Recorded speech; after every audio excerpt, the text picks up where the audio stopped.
इसरो के साथ और आईआईएससी बेंगलोर के साथ साइट पे हमने पहले ये मॉडल टेस्ट किए।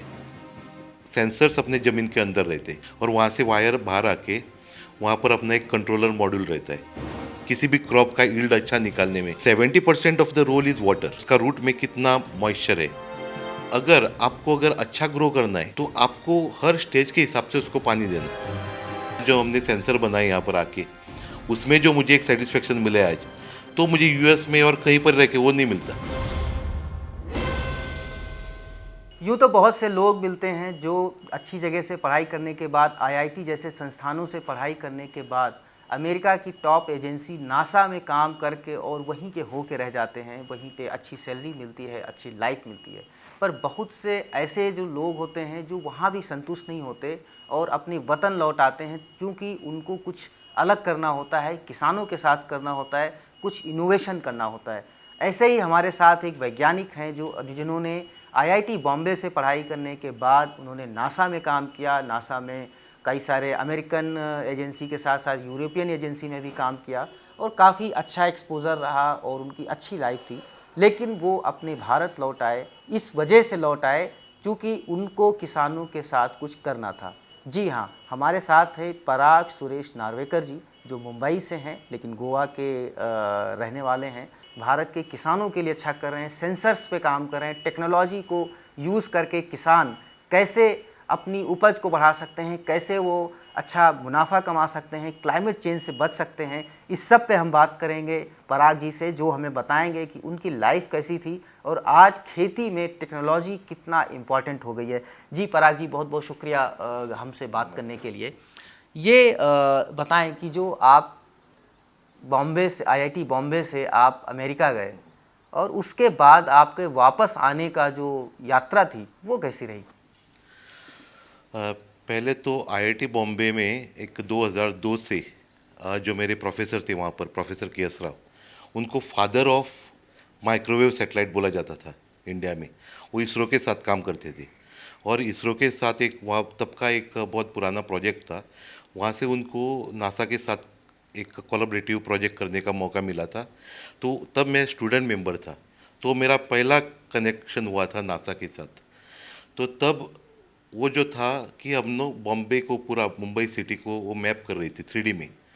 तो तब मेरा अट्रैक्शन बढ़ गया कि इतना बड़ा टेक्नोलॉजी इतना दूर से सब मैप करके हमको आज अपना शहर के बारे में, एक एक जर्रे के बारे में बता रहा है। So that was very interesting for me. NASA and अपना यूरोपियन स्पेस एजेंसी, ये दोनों कोलैबोरेटिवली मिलके मुझे उन्होंने एक टास्क दिया, which was my PhD task.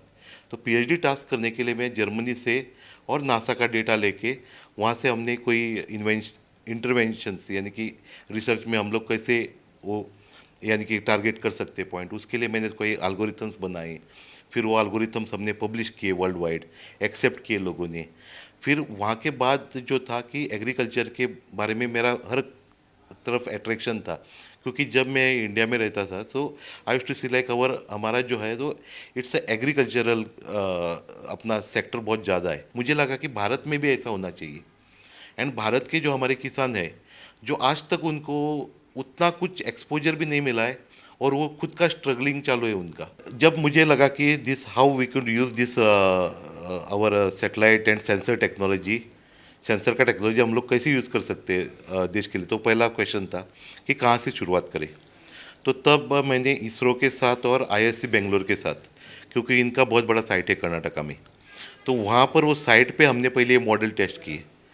तो ये टेस्टिंग में हमारे नासा के, इसरो के जो मेरे कलीग्स हैं वो भी साथ में कंबाइंड थे, यूनाइटेड स्टेट डिपार्टमेंट के भी लोग थे।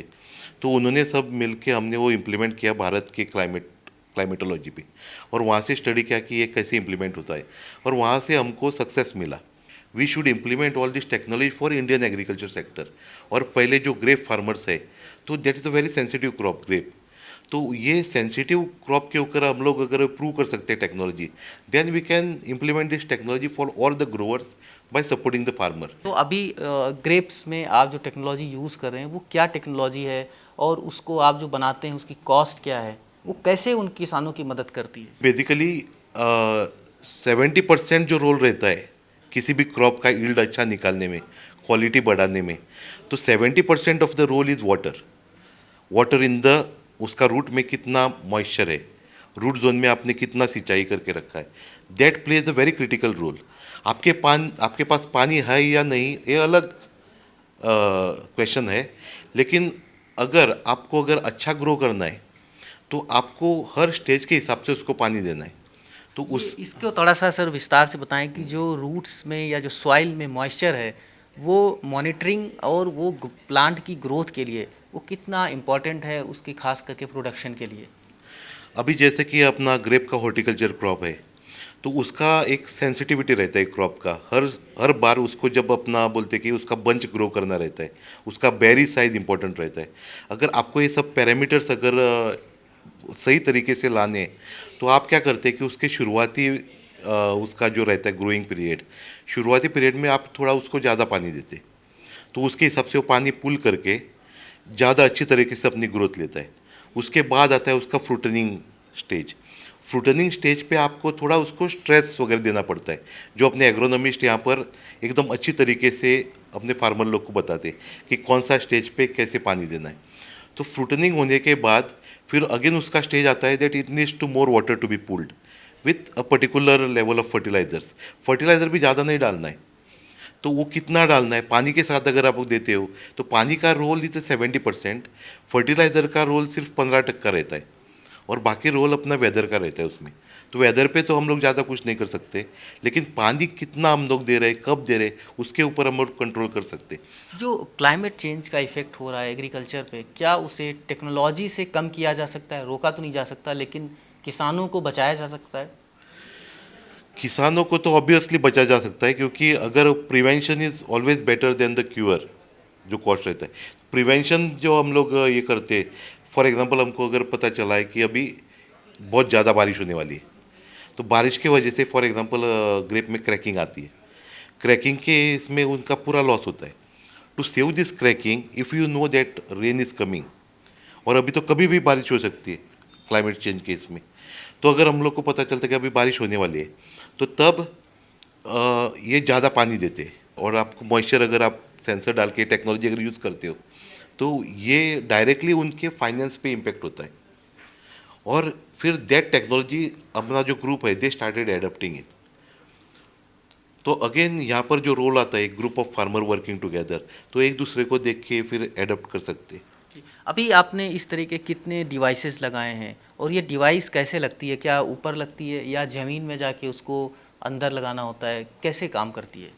अभी हमने 350 लगाए हुए हैं, जो पहले शुरुआती स्टेज में थे, जो बहुत ही हाई वैरायटी क्रॉप्स थे हमारे ग्रेप्स, तो उसमें लगाए थे। वहाँ पर हमने टेस्टिंग वगैरह सब लेके नाउ वी आर हमारे तो अराउंड 20,000 फार्मर है, लेकिन अभी हमारा दूसरा जो लगाने का ये चल रहा है, तो 2,500 से 3,000 तक हम लोग ये लगा रहे हैं।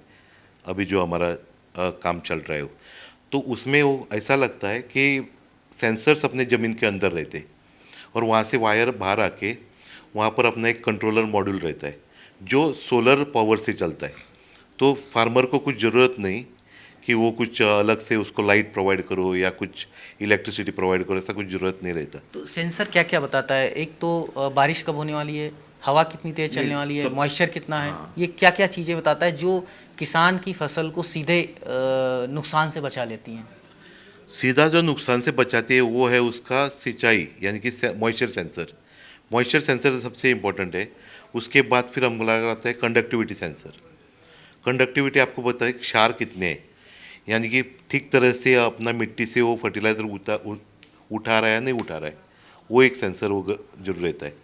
ये जो प्लांट की बात हाँ, प्लांट जब प्लांट उठा रहा है या नहीं उठा रहा है, अगर कभी कभी क्या होता है उसका पीएच लेवल की वजह से कभी कभी वो उठा नहीं सकता उतना एक अच्छे प्लांट की ग्रो करने के लिए पीएच वैल्यू कितनी होनी चाहिए उसका? अभी ये तो क्रॉप पे डिपेंड क्रॉप करता पे है। डिपेंड करता अभी जो ग्रेप के लिए है वो पीएच लेवल थोड़ा कम लगता है, क्योंकि तब उसको ज़्यादा खींचते। जैसे कि अभी मैंने जहाँ यहाँ पर आकर से सीखा है अपने एग्रोनॉमिस्ट से, तो ऐसा है कि पीएच लेवल जब कम रहता है तो प्लांट को बुक जो है वो लगी है तो ज़्यादा अच्छा ये करता है, पुल कर सकता है। तो वो मिट्टी का अगर अलग अलग आप उसको ट्रीटमेंट दे के, यानी कि अपने ड्रिप से आप उसको अलग ये आपको उसका आप हैंडल कर सकते हो वो क्रॉप को, लेकिन उसके लिए बहुत इंपॉर्टेंट है कि वहाँ का डेटा आपके पास हर समय होना चाहिए। तो हर घंटे का जो डेटा है वो फार्मर को उसके ऐप के ऊपर आता है। तो अभी ये फॉर एग्जांपल 8 दिन के बाद एक बार सिंचाई आती है इनकी, तो कभी कभी 6 दिन में आ सकती है, कभी सिर्फ 4 दिन में आती है। डिपेंड करता है क्रॉप की स्टेज क्या है, ऊपर का क्लाइमेट कैसे है। ज़्यादा गर्मी होगी तो ज़्यादा पुल होगा पानी। तो पहले फार्मर क्या करते थे, अपने हिसाब से कभी भी पानी देते थे। तो उसके वजह से वो बेरी का साइज़, उसका ग्रेप का फिर वो बंच का साइज़, उसमें इश्यूज रहते थे। तो उतना चाहिए उतना बेनिफिट नहीं निकाल सकते थे। ये मैं सिर्फ ग्रेप की बात कर रहा हूँ। वैसा ही फिर पोमोग्रेनेट है और कई हॉर्टिकल्चर क्रॉप्स है। अलग अलग किस्म का अलग अलग एक एग्रोनॉमी का ट्रेंड है। तो आप सिर्फ पानी का नियोजन करके आपका साइज़, आपका बेरी साइज़, आपका क्वालिटी, इससे आपको बहुत सारा आप ये उसका बेनिफिट निकाल सकते हैं। और हमने एक कॉस्ट भी रखा है, वो बहुत कम है, अराउंड 20,000 के आसपास रखा है एक स्टेशन का। तो आराम एक से जो ये डिवाइस है ये 20,000 की है। अराउंड 20,000 की है। जी। अभी इंडियन एग्रीकल्चर में खास करके क्लाइमेट चेंज के बाद क्या बदलाव आप देख रहे हैं? किसानों को कैसे अपने आप को बदलना चाहिए? पहले जो ट्रेंड था कि किसान अपना खेती लेता था, फॉर एग्जांपल अभी जून में बारिश होने वाली है, तो जून में वो खरीफ का क्रॉप लगाता था। उसके बाद उसका सब डेट्स फिक्स थे, उसके हिसाब से हमारे त्यौहार भी बने हुए हैं कि जब सब ये हो जाता है, हार्वेस्टिंग हो जाती है, तब दिवाली आती है या अलग किस्म के त्यौहार आते हैं। तो इसके हिसाब से सब चलता था। लेकिन अब क्या हो गया है कि आगे पीछे हो रहा है सब। अभी फॉर एग्जांपल बारिश हुई नहीं, लेट होने लगी, तो आप कब करोगे? आप तो सोइंग बारिश कब क्या है ना, करोगे? बारिश तो मोहल्ले मोहल्ले होती है कि एक सेक्टर में हो रही है, दूसरे सेक्टर में बारिश नहीं हो रही है। हाँ। उसमें डेटा कैसे काम करेगा? उसमें भी एक है, ये है कि अभी क्या होता है कि उसमें हम लोग सैटेलाइट की भी मदद लेते हैं कि सेंसर एक जगह पे लगा है, वहाँ पर इतना बारिश हो रहा है, आजू बाजू में कितना बारिश हो रहा है। तो उसका जो है वो कोलैबोरेशन रहता है, सैटेलाइट एंड सेंसर्स। लास्ट सवाल मेरा ये रहेगा कि ये जो टेक्नोलॉजी है आप जो यूज़ कर रहे हैं, वो कितना आप आगे अभी कितने किसानों में हर साल लगाना चाहते हैं ताकि किसानों को अपनी फसल के नुकसान से बचाया जा सके? क्या ये टेक्नोलॉजी सिर्फ हॉर्टिकल्चर में होती है? क्या ये गेहूं और धान जो जो बड़े मात्रा में उगाई जाती हैं उसमें भी जाके यूज़ कर सकते हैं? अभी ये जो टेक्नोलॉजी है ये पूरा क्रॉप में आप लोग रबी या खरीफ है, धान में भी लगा सकते हैं। अभी उसका फिर वो क्या रहता है कि एक मार्जिनल किसान के हिसाब से अगर आप देखो, तो उसका जो वो कुछ अगर ये खरीदेगा ये टेक्नोलॉजी, तो वो जो किसी एक प्राइस में खरीद रहा है, तो उसका वो जो है ना, तो उसका जो इन्वेस्टमेंट है वो उसी साल उसको रिटर्न होना है। तो अगर हम लोग आगे जाके अगर उसमें कुछ थोड़ा बहुत और कम प्राइस कर पाए कि किसान हर किसान तक ये पहुँचे, तो वो मेरे लिए बहुत खुशी की बात होगी। जब आप नासा से आ रहे थे तो किसी ने रोका नहीं आपके फैमिली से कि कहाँ इंडिया में आके अपनी ज़िंदगी ख़राब कर रहे हैं? अभी ये थोड़ा इंटरेस्टिंग पॉइंट है क्योंकि नहीं तो ये लोगों को पता होना चाहिए क्योंकि ये बहुत बड़ा डिसीजन होता है। आईआईटी में पढ़ाई करने के बाद फिर नासा में काम करने के बाद फिर आके किसानों के बीच में काम करना। वो एक्चुअली अभी इसमें दो टाइप का है मेरा, क्योंकि मेरी फैमिली भी मेरे साथ ही रहती थी यूएस में। तो मेरी मम्मी है, मेरी वाइफ, वो भी वहाँ पर रहते थे। लेकिन अगर उनका कैसा है कि दे आर इंडियन वुमन, तो उनका ज़्यादातर अट्रैक्शन अपना इंडिया की तरफ रहता है। जो हमने सेंसर बनाए यहाँ पर आके, उसमें जो मुझे एक सेटिस्फेक्शन मिला है आज, तो मुझे यूएस में और कहीं पर रह के वो नहीं मिलता। बहुत बहुत शुक्रिया पराग सर हमसे बात करने के लिए। तो ये नासा के साइंटिस्ट और पराग सुरेश नार्वेकर साहब जो अभी किसानों के बीच काम करके ज़्यादा संतुष्ट हैं, ना कि अमेरिका में किसी नासा एजेंसी के सेटेलाइट की लॉन्चिंग पर के मौके पे उपलब्ध होकर वहाँ पे होते हैं। खेती में ज़्यादा मज़ा आता है। हाँ। यही भारत की संस्कृति की खूबसूरती है और यही शायद खसूसियत भी है जो इनको यहाँ पे खींच लाई है। तो बने रहिए हमारे साथ, ऐसे ही विलक्षण प्रतिभाओं को जानने और समझने के लिए हम कहानियाँ आप तक लाते रहेंगे। देखते रहिए गांव जंक्शन।